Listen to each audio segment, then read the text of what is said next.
নিকটাত্মীয়দেরকে অধিকার দিয়ে দাও, নিকটাত্মীয়ের সাথে সুসম্পর্ক রাখো। আদেশটা কার?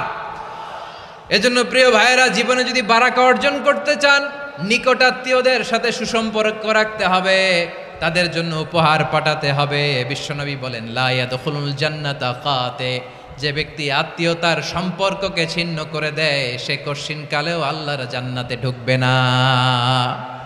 আপনি কি এটারে সহজ হাদিস মনে করছেন? এটা সহজ কথা?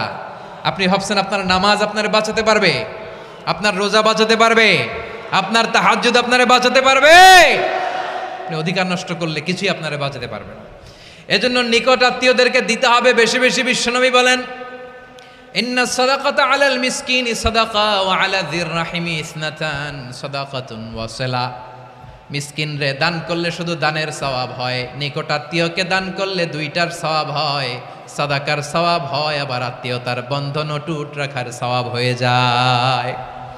আবার বিশ্বনবী বললেন, মান সাররাহু আইয়ুবসাতা লাহু ফি রিজকিহি ওয়া ইউনসা লাহু ফি আসারিহি ফালইয়াসিল রাহিমা। যে ব্যক্তি তার রিজিকের প্রশস্ততা চায় আর হায়াতে বরকত চায়, সে যেন তার আত্মীয়ের সাথে সুসম্পর্ক রাখে। আমার প্রিয় চট্টলার ভাইয়েরা, আমাদের রিজিক বাড়ুক, এটা আমরা চাই কি চাই না? সবাই চান? হ্যাঁ, আমাদের রিজিকে প্রশস্ততা আসুক, চাই কি চাই না? আমাদের হায়াতে বরকত আসুক, আমরা চাই কি চাই না? এই দুইটা যদি চান, তাহলে নিকটাত্মীয়দের সাথে সুসম্পর্ক রাখবেন, পারবেন?